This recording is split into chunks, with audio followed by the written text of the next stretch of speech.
Hello, everybody. Thank you very much for joining us today. We'll just give it a moment or so for people to log in and join us, and then we'll start this event very shortly.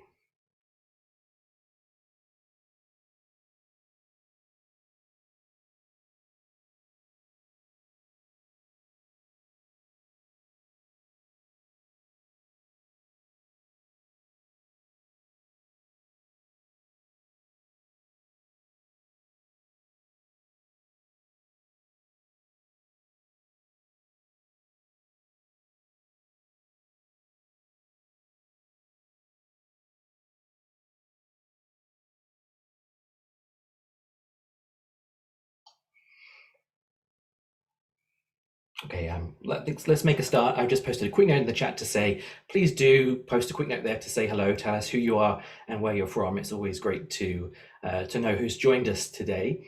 Hello and thank you to everybody who has joined us. This is the first webinar in a 5-part series exploring what role can and should media policy play in supporting a strong, sustainable, vibrant local media sector in the United States. My name is Damien Radcliffe, and I'm the Carolyn S. Chambers Professor of Journalism at the University of Oregon and a Knight News Innovation Fellow at the TowCenter for Digital Journalism, which is hosting these events. If you've joined us today, then you probably already know that local journalism in the US and indeed around the world faces a number of short-term and long-term structural challenges and what is at risk when that is lost. So as a result, I'm not going to recap those arguments here. Instead, I want to ensure that we have as much time as possible with our expert panel today and to answer any questions you have. Please feel free to post any questions in the chat or indeed using the Q&A boxes that you're all very familiar with in this Zoom world. On our panel today, we have 3 experts on media policy and the media landscape here in the US. Victor Picard is the C. Edwin Baker Professor of Media Policy and Political Economy at the University of Pennsylvania's Annenberg School for Communication, where he co-directs the Media Inequality and Change Center. He's published 6 books, including the award-winning America's Battle for Media Democracy and Democracy Without Journalism, Confronting the Misinformation Society. Nikki Usher is an associate professor at the University of Illinois Urbana-Champaign. I hope I pronounced that correctly. And Dr. Usher's research focuses on news production in the changing digital environment, blending insights from media sociology and political communication. She's a frequent commentator on the evolving news media landscape, and her most recent book is News for the Rich, White, and Blue: How Place and Power Distort American Journalism. And finally, we're joined by Emily Bell, the founding director of the TowCenter for Digital Journalism at Columbia Journalism School, Leonard Tow Professor of Journalism, and a leading thinker, commentator, and strategist on digital media. Prior to establishing the TowCenter, the majority of Emily's career was spent at The Guardian in London in multiple roles, including as editor-in-chief for The Guardian's websites and director of digital content for Guardian News and Media. Victor, Nikki, and Emily, thank you very much for joining us, and thank you everybody else who is joining us today. So let's start with some of the basics and make sure we're all on the same page here by defining what we mean by media policy. What is it, and what are some examples of media policy in action that we have seen in the past? Victor, would you like to briefly give us that media policy 101 answer? I will try to be brief, and I've been bracing myself for this question. I think it's probably the most difficult question, but first I want to thank you, Damien, and Nick, and the TowCenter for organizing this great conversation. I'm thrilled to be part of it, and I want to thank all of our participants as well. Media policy isn't always the sexiest topic. I find it so, but not everyone does. But I think there are historical and ideological reasons for why we often think of journalism and media policy as being these 2 separate spheres of concern. And I'm very keen to try to bridge those spheres. Maybe we'll talk more later on about why they're often kept apart. But in terms of definition, I don't want to take up too much time on this. We could spend endless hours quibbling over it. While some people would take a very narrow purview and perhaps focus just on what the FCC, the Federal Communications Commission, is doing, for example, I tend to take a very expansive view. I think it includes all government action that regulates or significantly affects any aspect of our media and communication systems. So this would include court decisions, congressional decisions, regulatory decisions at the federal, state, and local levels.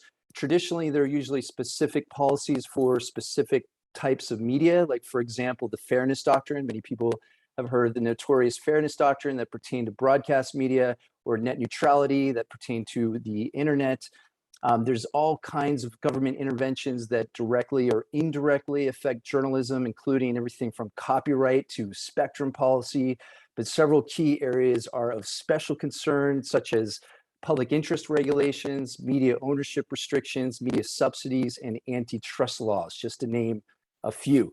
So it's generally the role of government to maximize positive externalities and minimize negative ones. It's also important to note that policy inaction is as important, sometimes more important, than actual policy action. So the realm of media policy is where we work out these relationships between publics and government and media institutions. I like to think of it as a kind of social contract. The bottom line is that government is always involved in our media. The real question is how the government should be involved, and that is a question for media policy. Thank you, Victor. That's a fantastic overview. And I think it's so important for us to understand the breadth of possibilities and responsibilities and indeed impacts that media policy can have. And you've done a great job there of just giving us some examples of that. And as you rightly say, this is about a lot more than just the FCC, which I think can be a lot of people's misconception. You just touched on that at the end there about a little bit about what the role should be of media policy, both through action and indeed inaction, which in itself can be a decisive or indecisive decision. Nikki, what's your view of the role that media policy should take? Is it the role to preserve existing markets and players, but also potentially to support and usher in new entrants, particularly thinking about this in terms of news deserts and audiences who perhaps are not rich, white and blue and risk being underserved? Yeah, so first of all, just thank you all for having me here, and thank you all for coming. This is a really great opportunity. So I guess this is really, like, to Victor's point, this is what we need to argue about. What does media policy look like and what ought it do? If we're talking about journalism, and I think some people on this panel, we have some disagreement, because I am very wary of too much government intervention and relying too much on government subsidies, and even just small legislative carve-outs and things like that. I really worry after the past 5 years. And so I think that requires thinking big and bold, but I also think it requires starting at the very basic. So even though media policy is far more than the FCC, there was a landmark report that came out. We're now in the second decade of it. And it was called The Information Needs of Communities. And it outlined, like, what are the basic things that communities need to function, right? They need access to education news and political news and traffic and weather and about their local businesses. Like, what are the basic needs that people have to function? Like, not as like voters, right? But as like beings going day to day, right? And there's this really interesting phrasing that Harry Blackman of City Bureau has: is your journalism a luxury or is it a necessity? And to me, at this point, a lot of media policy has focused on the luxury and not so much on the necessity. And it's my take, I think, that we really need to do what we can through policy to ensure an independent commercial news media. But that's something we can talk about. Great, thank you, Nikki. And Emily, can you say a little bit about TOW's interests in this arena? To what extent do you agree with some of the things that our panelists have already said around the necessity of local news and journalism, and indeed some of the ways in which we can support that through a variety of different media policy instruments? Yeah, sure. Thanks, Damien, and thanks to everybody for being here. It's so great in the comments to see so many people from not just across the country, but across the world tuning into this, because I don't think it's, I think the American landscape at the moment has some specific challenges and is, if you like, a really interesting, hard problem. But these, the phenomenon that we're seeing occur everywhere. The TowCenter has been doing work on this really on local journalism, I would say, for the last 5 or 6 years. It actually strangely grows out of what we thought would perhaps be more of an international global project, which was looking at the relationship between large-scale technology platforms and journalism. And we quickly came to the conclusion that you can't really, I think, operate as a journalism school or as a journalism research center without looking deeply at understanding and trying to at least help correct, or at least help support correction into the most egregious parts of market failure. So I think that, you know, I come from a background, a newsroom background. One of the things I did, the Guardian actually, was launch a local experiment 2 or 3 years before I left. It's not why I left, but it ultimately, as it were, sort of, I think it kind of failed as a long-term project. It succeeded as a short-term project because it proved to us that when we went into local communities and did a particular type of news, that there was a really positive reaction and strong support for it, but the sustainability part of that was hard. And so I very much agree with all of the other panelists. I think Nikki and I probably disagree on the levels of government intervention. I come from a market where media regulation, I think, was second only to the defense sector in terms of how much regulation there was. You know, Europe, we know, is a much more kind of regulatory heavy environment. But I do think that this idea of what media policy is and who gets to shape it is really fascinating and really important in the United States right now, because we do have extremely, I think, robust players in the philanthropic sector, in the actually corporate sector. Facebook and Google are in their own way shaping policy on the ground, perhaps in a slightly unseen way. And for the first time, for a long time, we're beginning to see as well moves on Capitol Hill to think about what a more regulated environment might be like. So, you know, it's an exciting moment. I don't think it's I don't think it, like you, Damien, it's entirely a pessimistic moment. I've been very pessimistic. I remember John Thornton, who founded the Texas Tribune, came to one of our policy exchange forums a few years ago and said, I'm generally a pessimist, but I was not nearly pessimistic enough about the prospects for local news. And now we're in crisis and we need to do something about it. I feel at least we're now having that conversation, that we have the attention and we have some really interesting solutions. Whether we have the political will to actually make progress on those, I think will be fascinating, and hopefully we'll talk about that a little bit today. Yeah, absolutely. And it does feel as if this is a conversation that we wouldn't have been able to have 4 or 5 years ago. I certainly feel there was a much less of an appetite to debate and discuss some of these considerations.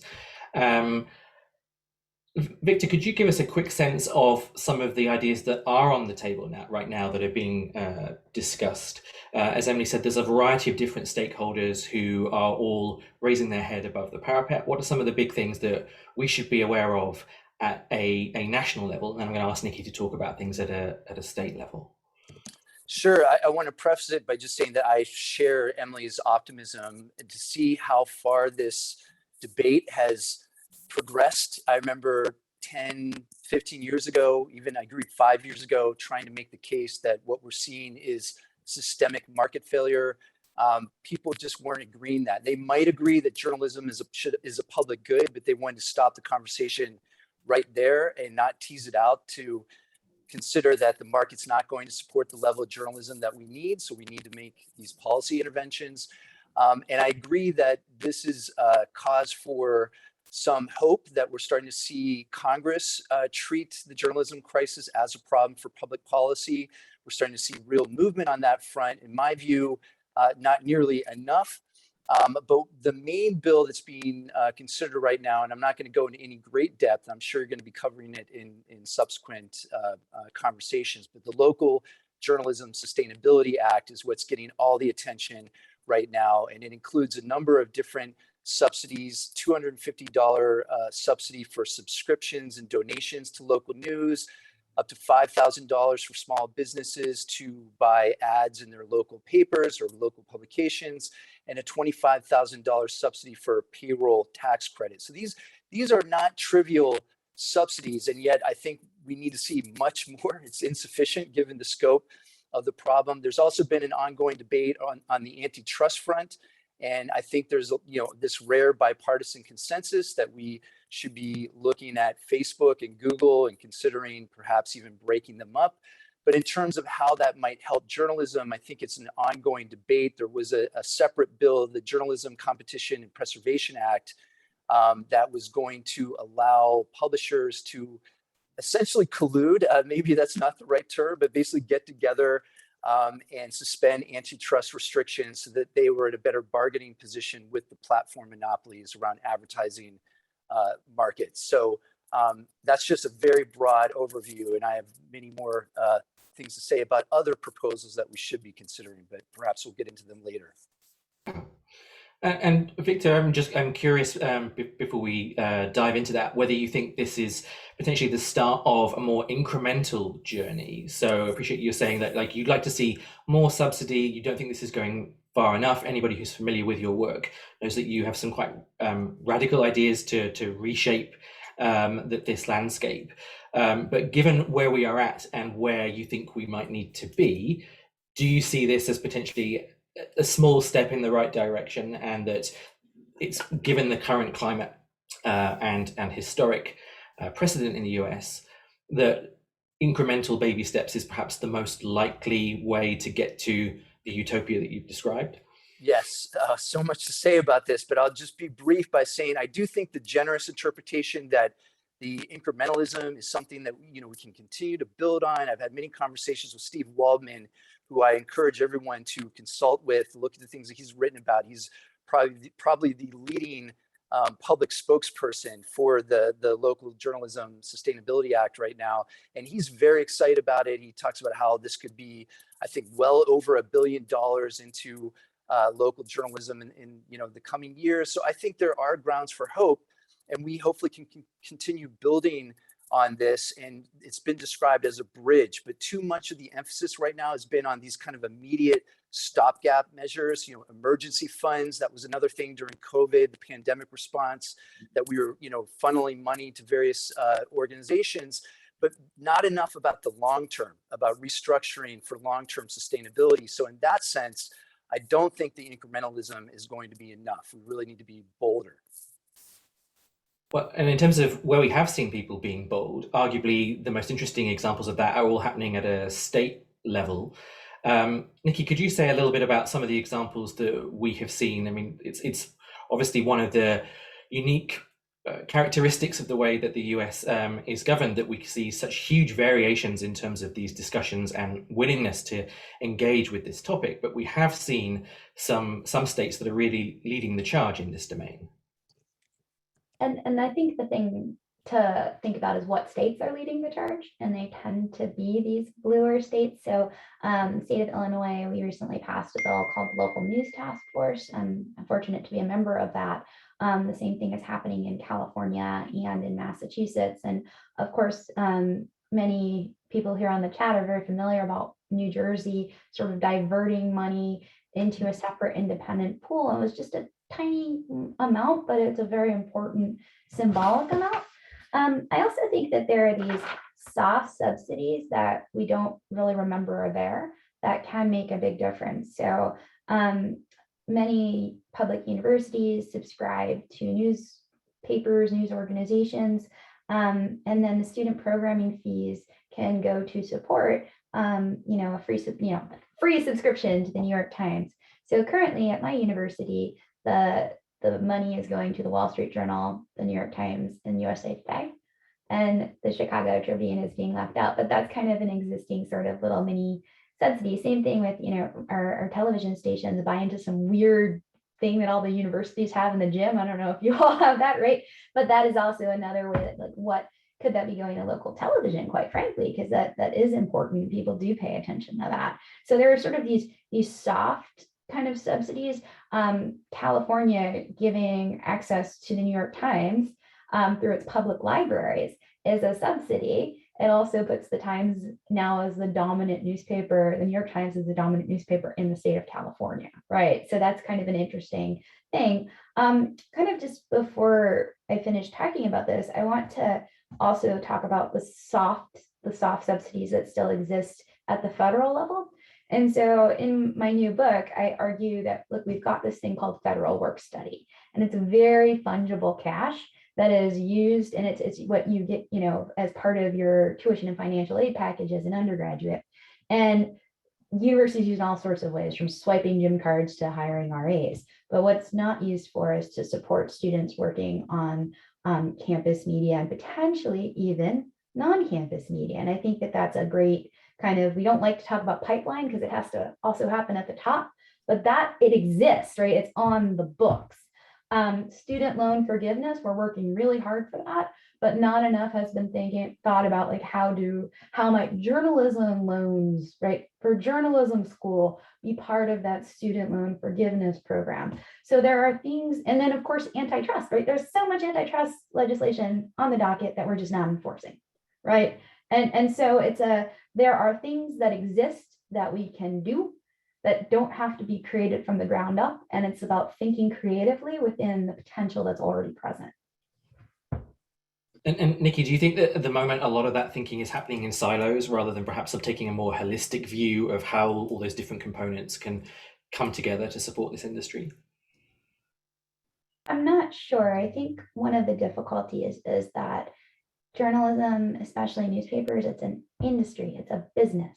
And so we've got like a lobbying group for newspapers that are talking about them being the public good, when in reality they're funding one journalist in Ithaca or all of Ithaca, right? And that's Gannett, right? So should we be giving, so you've got like these industry voices that are still trying to maximize funding and money, and then you've got the public media advocates, and then you've got folks like me who are really thinking about competition policy. And so, you know, these kinds of forums that we're having now probably need to be happening with key stakeholders in the room. And so I think it's a great point. Well, and it's interesting you talk about some of the people who perhaps don't have a voice at the table. And in fact, the third webinar in this series, which we'll be hosting in December, is focused specifically on that topic, those who perhaps don't have the same lobbying facility that some of the larger industry players do, and whose voice is an incredibly important part of this conversation. Emily, you mentioned earlier as part of your intro that we're joined by people from all around the world today, which is brilliant, including some people who are having some very late nights and early mornings to be here. I think one of the things for people who are not from the US or who've moved to the US like you and I have, is to understand some of the mechanics around the First Amendment and how that potentially shapes attitudes towards media policy. They feel perhaps quite alien to us as kind of British and European people interested in this space.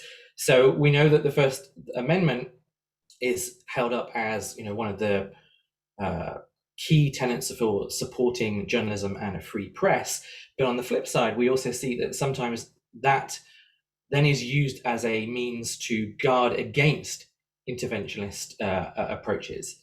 Is that a justifiable fear? And is that a fair description of some of the way in which we see this tension, if you like, between the First Amendment? I mean, I think that it's definitely, I mean, this is part of why the temperature is different in the US market, and the First Amendment is really such a great protection if you've operated in other parts of the world, where, I mean, Britain has pretty restrictive press laws, actually, strangely, because it has very loose social norms. It doesn't necessarily feel like it is more prescriptive than the US, but that sort of feeds into my second point, which is, I think that a lot of the emerging legislation we're seeing at the moment, even in Europe, actually wouldn't actually violate or cut across First Amendment, which is, you know, Congress passing no law which is in any way going to affect people's expression, and it doesn't specifically protect just journalists. But you can have, I think, risk assessment. You can have different types of support. you can introduce or think about a system. And I want to go back to, I think that there's some really interesting things that both Victor and Nikki said about types of subsidy, soft subsidy. And I do think that one of the big policy tensions currently in the US resides in this idea that somehow the market will perhaps champion, because a lot of America is a capitalist society. It's very reliant on thinking that the free market can provide all kinds of things. And so the idea, if you create policy with the idea that eventually the market will fix itself, then you do end up with, I think, many more short-term fixes. If you take the view that you don't really want a society where fundamental needs are met always by the market, or where you think the market can't meet those needs, then you really do have to create a system, and you have to fund that system. And so I think that that's sort of an interesting issue when you think about the First Amendment. There's nothing inherently anti the First Amendment about having adequately funded libraries or public media. It's actually the opposite of that. So I think that sometimes it's introduced as an issue. I've just been looking actually at the online harms bill in the UK, which is being accelerated through Parliament at the moment. Very interestingly, there is again tension between the insistence that that journalism should be a protected category on platforms. That's very interesting. Also, this idea that free speech should be sort of guaranteed for political speech. We can see that in other parts of the world being used, like Poland, for instance, to insist that all types of speech is kept up in authoritarian, quasi-authoritarian regimes, and that companies don't have the agency to decide to curate or moderate their platforms as they would. So it's a hugely complex and I think sort of difficult area, but it shouldn't be that the waiving the First Amendment should not be the thing that stops us investing in proper infrastructure, and I would say that, that again, many other scholars have said this, I'm borrowing their words, but this is infrastructure. We're talking about democratic infrastructure when we're talking about a proper news provision at a local level. And I do think incidentally, some of these other policy issues will throw up some really interesting questions for us, like who gets included in being a journalist. So if you look at the, if you have bills, if you have legislation which is supporting local journalism, for the first time, I think America is facing this idea that somehow you're going to have to define this, have a legal definition, which at least identifies who might or might not be suitable for subsidy. And we've seen some of those kind of issues play out in Canada in a kind of quite a mixed way. Again, I think, like Nikki said, we don't want this just to be for stakeholders who are currently not in the room. This should be for as broad and imaginative group as we can possibly include. But I think that none of this is going to be without significant challenge around definitions and around issues like free speech. Yeah, and one of the reasons I asked that was because with the first project I did for TOW about 4 or 5 years ago, one of the questions we asked practitioners was around what interventions people wanted to see, and there was a huge resistance to the idea of essentially any form of intervention, particularly at a financial level. And it does feel as if that conversation has changed. And I wanted to go back to one thing that you said, Emily, about will the market fix itself? Will the market fix itself? That is the question I want to ask the three of you. Like, do you have confidence in that, or is that not the case? And that's why we're now seeing this uptake in interest in looking at other ways in which this type of infrastructure can be supported. I'll throw that open to whoever wants to go first. I'll just jump in because it's a question I think can be easily answered in the negative. No, the market won't fix itself. I think the evidence is in, and that at least for particular kinds of journalism, there really is no commercial future. The market will continue to drive local journalism in particular into the ground. So unfortunately, and exactly to the point that Emily was raising, so much of what we're dealing with now are really discursive impediments that, you'll start talking about these things, and as a knee-jerk reaction, people will just say First Amendment as a kind of conversation stopper. But really, if we look at, and I think this argument is starting to gain steam, if we look at the true meaning of the First Amendment, the free press clause would be rendered farcical if there was no press to protect, right? We all learned in school that democracy requires a free and by implication functional press system, and it is the affirmative duty of government to guarantee that we have that press system. So I think if we start using these kinds of discursive weapons, we might call them, we can try to counteract both the market fundamentalism and the First Amendment fundamentalism that are often used to beat down these conversations, especially here in the US. I just want to jump in on this First Amendment thing, because there are sort of two issues to separate. And the concern some people have, including myself, is not so much about government support, but about dependency on government support and what happens when the government pulls the rug out under you. And so I think that that's actually when my hesitation comes in against sort of relying too much on public subsidies. It's because of what we see happening at UNC and in West Virginia and in Pennsylvania, right? And it can't be the only lifeline, but it needs to be a pillar, right? And so let's think about everything sort of as a pillar strategy. So there are different ways to do this. There's public media, there's nonprofit media, there may be local commercial media, depending on the place. There may be high school newspapers. Right now, the Daily Iowan at the University of Iowa is the best. It won best state newspaper of and it's not even the Des Moines Register, right? So what are the different pillars that we can build upon? But I do want to raise the point that it is really important to think about at least offering a reset. And that's what stronger data privacy and stronger antitrust can do. It will never take us back. There's no way, right? But we need a reset to allow the dominance that keeps growing. We keep seeing Facebook giving money to poor little news organizations, and it's never even real money. And then they get, they quiet down because they got the $5,000 they need to make it to the next quarter, right? So that's just kind of, I think, worth raising a little bit. I want to point to what Anna Brueggemann, she's a former intern at Open Markets Institute, actually, and she wrote a really brilliant piece for the Washington Monthly about changes in co-op ownership. So basically making it easier for people to turn their companies over to worker ownership.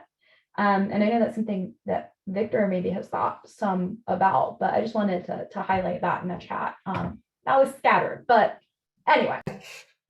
No, but I think it's well, first of all, thank you for Anna for your question, and also Nikki for raising it. I was about to prompt you on that, but I think it also goes to that important question about whether the role of media policy here is to support a reset rather than try to turn back the clock and support the way things were, which I think we all feel is probably never going to happen, and that also we look at everything with rose-tinted spectacles, that this kind of golden age probably was not a golden age.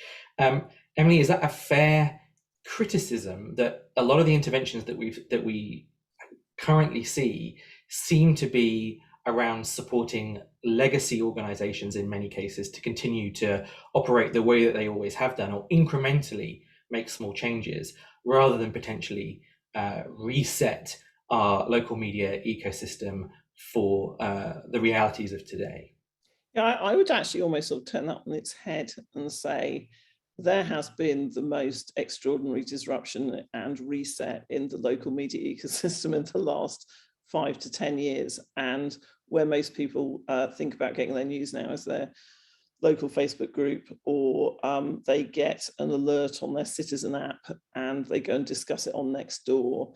And often those are loops that don't contain any professional journalism at all, and quite often don't even contain, I think, the really valuable layer of what I would say is non-professional journalists, people who within their communities who provide really useful kind of sources of information.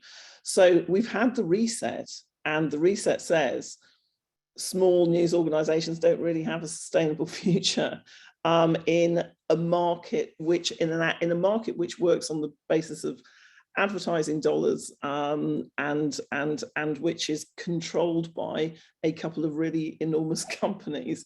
So in some ways, I think because we think about being the gatekeepers. We're not the gatekeepers in all of this. That's the thing that has changed so significantly. And that's actually what the market looks like. So when we're saying, can the market fix this? What market are we talking about? We're not talking, I mean, Damien, to your point, a market that existed maybe 20 years ago or 30 years ago or 40 years ago that actually has a significant amount of regulation within it, that's not the market we're in today. We're in a completely unregulated market where actually kind of support for free media is and small scale media is completely kind of wrecked, and we're having to reconstruct bits of it, deciding, does it go to legacy organizations? Does it, who's deserving? I think is a real challenge. I'm slightly torn on this one. I think Elizabeth Hanson, our colleague who is also a TOW fellow working on this and is working on new ownership models. And I see that, again, to Anna's point about co-op models, about how you can save existing newspapers from disappearing. You also have lots of vibrant, the Tiny News Collective. You have lots of vibrant startup type initiatives. I think we've been slightly captured in the past into thinking that innovation somehow means everything has to be new, and we wasted quite a lot of time and money, I think, on only pursuing that model. It doesn't mean that it doesn't have value. And we haven't addressed things like, are the newsrooms composed of the right people? Do newsrooms reach actually the audiences that they really need to reach? Instead, we've slightly fetishized, product and making things kind of work perfectly, and less sort of who and what the process should be for news provision at local level. So I think that both legacy organizations and new organizations have a part to play in that. I don't think it's one or the other. I think it's thinking about, and often where those two things, I think, work together, I think there's a really interesting sort of set of questions about, can you incentivize, the better legacy organizations and the more promising new models to partner in some way to forge new types of organization.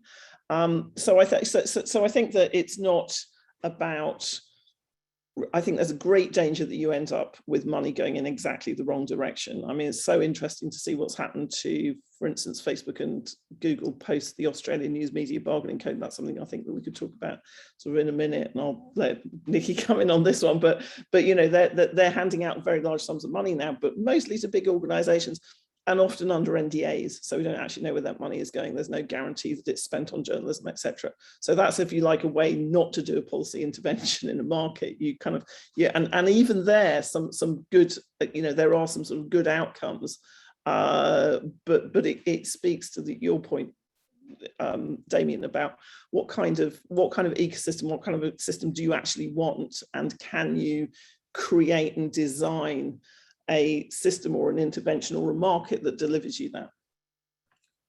I was just going to say, on the Australia front, our next panel next month, one of our guest speakers will be, or guest panelists is Dr. Christy Hess from Deakin University in Australia, who I'm sure can talk extensively about that. But Nikki, I know you're desperate to come in on this, so please do. Well, only because when you actually look at the flows of money, and I did this in my book where I tracked where money for investigative journalism was going. And it's, the same sort of PAC philanthropy, the sort of mirroring of the inequities that we see kind of in media more generally starts to happen in that philanthropic sector. But there's a partisan dimension, and none of us have mentioned partisanship yet. And I am very concerned that the places that we're seeing some of the most exciting media policy play out, one, have actually maybe more media than you would think about, more news media relative to, like, it's worse than it was, but it's still more than other places, right? But where is this innovation happening in places where there is a really there's hostility to independent news media, and that's where, like, how do we get these reforms like, you know, the Texas legislature, how can, like, what would they do, right? What would the Georgia legislature do? How are we going to have these conversations in big red states that don't, like, the de facto position is to not trust anybody like us, right? And so that's, I just want to, like, what do we do about that? Sorry to kind of throw the question out, but I think it's a really important conversation to have. Well, and go on, Emily. Sorry, so, well, you could argue that I'm not sure about this. I'm now thinking out loud. It's always dangerous to do this on panels. But your example of Texas is a really good one, Nikki, not least because we study hyper-partisan media that's created at, well, it's not actually created at local level, but represents at local level, but is nearly always connected to lobbying. Texas is the absolute ground zero for that. There are so many lobbying organizations presenting themselves as local news. It's kind of, it's a whole kind of study in itself. But Texas also has, you know, the Texas Tribune. It also has kind of Texas Monthly, and you do have the, you know, you do have that sort of.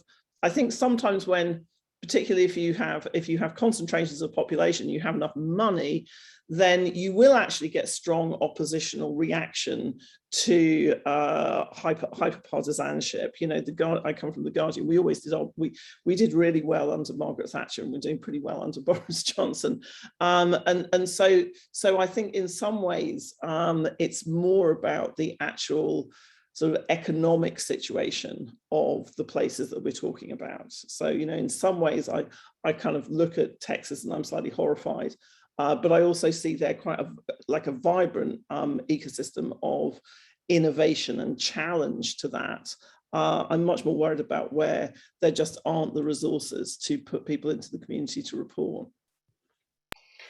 Well, and before we open to questions, I just wanted to pick up on some of the things that Nikki and Emily have said and ask Victor a question. So Emily, you talked about defining who is a journalist and some of the kind of big questions we need to think about in terms of what we want newsrooms to look like and who they should be serving. And so my question for Victor is, who decides that?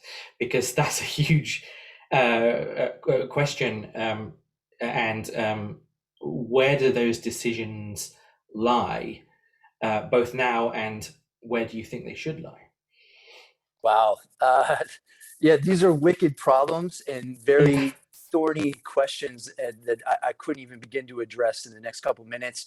But just a couple rules of thumb, I would say that communities themselves should be making many of these decisions. And I absolutely agree with what Nikki and Emily were saying earlier, that, you know, we have to be careful if and when we do roll out these subsidies, they can't just go back to shore up failing commercial models. And even in cases where they might be going to incumbents, there should be conditions attached so that those incumbents are transitioning into a nonprofit or perhaps a low profit public benefit corporation, for example. But I do think we need to see this structural transformation on the democratic front, not just on what the market has already done, as Emily so aptly described earlier. So really, I mean, this gets to the core question about media policy as well. Like, who can we democratize it? Can we make sure that it's not a technocratic process as it so often is? Can we make sure that it's not captured by various corporate interests or wealthy authoritarian interests? So, you know, these are very difficult questions, but I do think there are ways to devolve authority to the local level, whether we have to create new local news bureaus. And sure, there will be communities that decide to produce media that we might not agree with, right? I do think we have to leave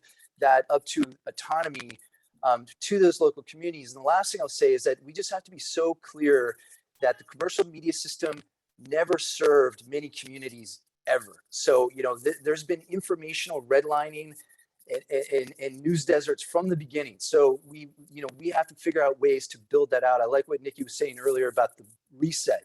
We absolutely need a reset. And that's why I advocate for these radical things like a public media center in every town across the country. But I'll drop it there. Well, and I think also there are ideas we can borrow from other sectors. So like ideas around participatory budgeting and things like that. Like if we have pools of funding for things like media and journalism, what is the consultative process that perhaps could potentially be used to facilitate some of those conversations? There's clearly a lot of ideas on the table, lots of thorny issues. I appreciate that for each of you, every question I've asked, you could have taken the entire webinar to address that, and we would still be wanting to have more time to dive into some of those issues. But I do want to make sure that we spend the last 15 minutes addressing as many questions as we can from people who are watching the webinar today. The first of which was from ONO, who asks about this First Amendment issue that we talked about a little earlier on. Says, it seems it should be possible to separate notions of government funding and government control, which I think is the major concern for a lot of stakeholders here in the US. Around the world, notions of public media and state media are differentiated by how developed and effective true democracies are. Is it possible in the US to rely on the notion of a government that funds something but does not want to then control it? I open that to the floor. I mean, I think that's a brilliant way of, the right way to put it and the right question to ask. And everything that we're talking about here in a way is saying, we should put faith as a civic act. We should invest faith that we can do better, or that we are committed to a particular model of democracy, when actually we've seen anti-democratic governments popping up all over the world, including here in the United States.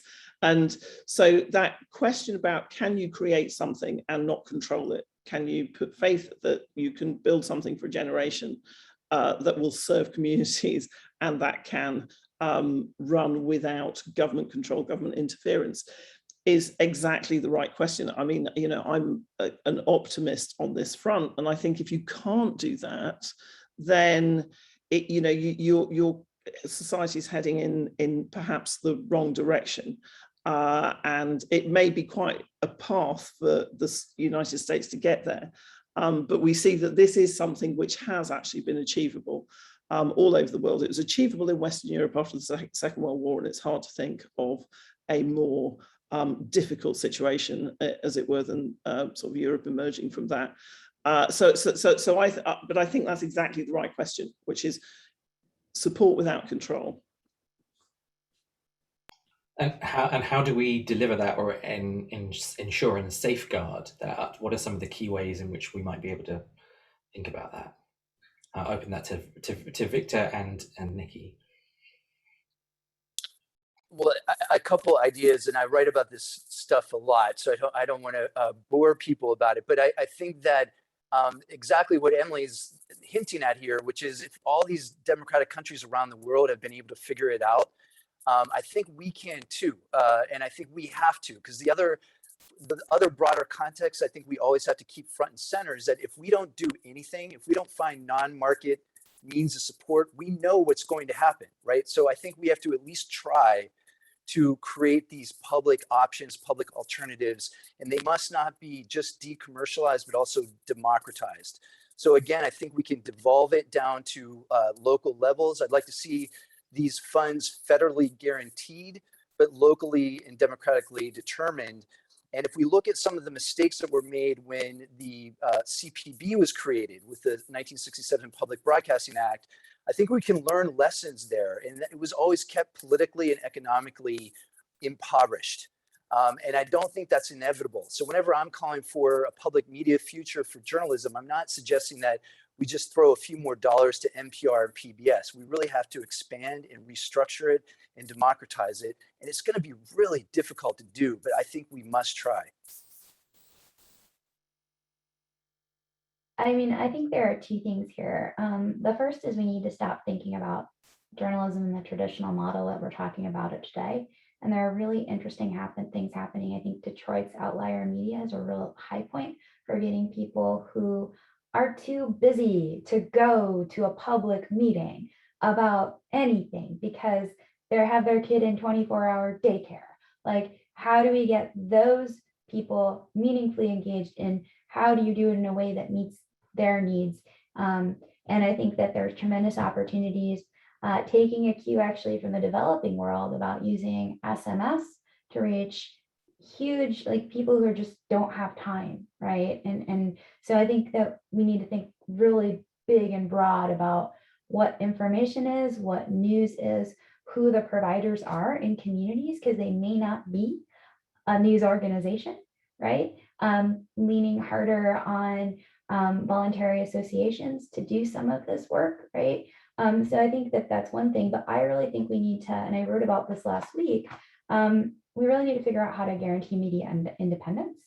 And this isn't an area I'm particularly familiar with. Like, I know shield laws exist, and I know that that's a thing, but when this conflict happened in Illinois, where a reporter or journalists were censured essentially from reporting because of university policy when they were at a public media outlet run by, housed at the university, these shield laws should have gone into effect, and they didn't, right? And so I don't know what legislative things need to be drawn, but maybe somebody else does. I don't know how we do this.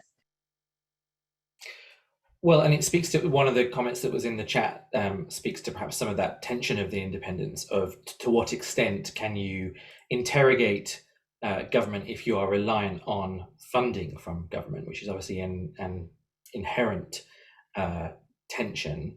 I guess that also applies to other potential sources too. I mean, so Sarah Stonebelly has asked about what role, if any, is there for big philanthropists in supporting media policy. And of course, we also have seen lots of changes in ownership, not necessarily from philanthropists, but from billionaires. Is that also a concern that we should be thinking about who should be funding activity in this space and supporting it, and does that risk diluting journalistic independence? Can I just jump in very quickly about a plan that I can't believe I forgot to mention, but I think it negotiates some of the problems we were just discussing, which is a voucher, sometimes referred to as a voucher plan, but where individuals get a certain amount of money that they can allocate towards the local media of their choice. And that very conveniently circumvents this kind, a centralized decision maker. So I wanted to throw that out there, and I'll start to answer Sarah's great, excellent question. My point, and this connects to what I said earlier about the 1967 Public Broadcasting Act, philanthropists pulled their money together, the foundations pulled their money together to incubate what was then an alternative broadcast media system to focus on the educational and public affairs programming that the commercial broadcasting system was not providing. And I'd like to see philanthropists, and indeed they are already doing this to some extent, but I'd like to see that sort of big idea where they're trying to incubate an entirely alternative news media system. But I know that's very utopian. I'll leave it there. And I wanted to circle back on this question about kind of new models for journalism and journalism needing to look different from how it has in the past, which is something that Emily talked about a little bit with the Guardian Local experiment that was done a decade or so ago. You can mention about what's happening in Detroit. We've got sites like Where By Us, kind of newsletter focused delivery of news content. So with these kind of new models, are they one of the ways in which we can potentially overcome apathy towards perhaps the predicament that the industry is in? Because I think there's a really interesting question here around how do we overcome apathy in terms of perhaps around politics, but also of the value of journalism, and how do we excite people about some of the kind of questions and topics we're talking about today? Sorry, this is a terrible thing to say, but I think sort of, excitement can be a bit overrated, and that the excitement that is provided by media now is one of the reasons that we're actually in this predicament, which is, instead of thinking about actually, would it be quite good to have an archive, a readily available archive of school board discussions, which most people will pay no attention to when you publish them, but then when something happens or something goes wrong, they become absolutely invaluable. We've seen this over and over again, and sort of the boring business of creating just a public record of what goes on in your community is often overlooked in favor of, and the sad truth is that if you don't have any ethical standards and you don't have a public service at the front of your mind, then you can always create more engaging content. You know, we've seen this with, and several people have mentioned it in the chat, where you have you know, kind of bad faith actors doing this kind of thing. But I do think the innovative model, you know, what we really want are the innovative models that reach people in different ways. So if people are on SMS, if they don't have data plans, you know, having advertising supported media on your phone is actually a nightmare if you're low income and you have a data plan that all of those kind of ads are going to eat up. So you have to think sort of around that. But more importantly, I think you want journalism to be something that people from previously and historically marginalized communities want to do. You have to create a career path, and you have to pay them properly, and you have to have healthcare. You know, salaries and healthcare is innovation now in local journalism. That's the problem. And so to Sarah Stonebelly's sort of question about what role can big philanthropy play in policy and play in sort of creating this, I think that actually when you do get those large organizations really focusing together on a question like this, then you do actually begin to see the needle move a little bit. I think sort of, you know, the inclusion of Google and Facebook in that is a mixed blessing. I think they bring lots of money to the table, but I think they also bring a kind of a view of what should be happening, which tacitly sort of begins to kind of shape journalism perhaps in a way that isn't quite as independent as we'd like it to be. But pathways, thinking about pathways for how do we get people in local communities to want to be journalists, and how do we make sure that we can create careers for them, sustainable careers for them within those communities, where they don't have to go to New York City, they don't have to go to Los Angeles or San Francisco or wherever, but they can see that that is a really kind of great thing to spend their lives doing. And I think we're some way from that still, but innovation is absolutely the path to that. I think that, you know, that cannot really be done just in the existing structures that we currently have. I'm conscious of time and that we have lots of great questions, which unfortunately we're not going to get to be able to respond to. We've also had lots of great comments and observations and shared links to things in the chat. So thank you everybody for all of those contributions. Just to bring things to a close, I'm going to slightly put everybody on the spot by asking, you know, if there was one thing that you would really like to see happen in this space, what would it be? Tough question, and I'm going to ask you all to sum it up very concisely as well. Emily, you raised your hand. Do you want to go first on that? Money. I would like to see money in this space in really meaningful amounts, whether that comes from a hypothecated tax from targeted advertising, whether it comes from some other type of taxational funding, whether it comes from philanthropy, whether it comes from all of those. We really do need resources to go into this area. Somebody said in the chat, philanthropists should stop giving millions to universities to study journalism and start giving it to journalists to practice journalism.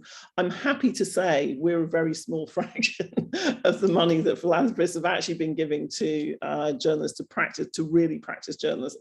But we need more of it. We need money, and we need to get money off the platforms, I'm afraid. That is still, to me, the really big kind of win here, is if we can have that transfer of wealth from people who profit off the circulation of information to people who actually create information. Great. Victor, let's come to you, and then we'll give Nikki the last word on this. Okay, well, I'm just going to second what Emily said. We need lots and lots of money. The US is almost literally off the chart for how little we allocate towards our public media system. And if we could just increase that a fair amount, that would be fantastic. I would like to see tens of billions of dollars come straight out of the Treasury, but our plan B should be coming from the platforms and other sources, except I'd like to see that money go into a public media fund, not just back to the commercial publishers who themselves are complicit in the journalism crisis. Great. And lastly, Nikki, what's the one thing that you would most like to see? One big, one small. Break up the platforms and just change how you do work study at universities to begin to create that pathway. Okay. Great. Well, I'm conscious that we're now at the top of the hour, so we've reached the end of our time for our session today. My thanks to our 3 expert panelists, Victor Picard, Nikki Usher, and Emily Bell. Do keep an eye on our social channels and TOW's newsletter for details of our next panel, which will be on Thursday, the 18th of November at the same time, 4 p.m. Eastern, where we'll be discussing lessons we can learn from media policy in other markets. Thank you, everybody, for all of your great contributions and for joining us today. We look forward to seeing you in 4 weeks' time.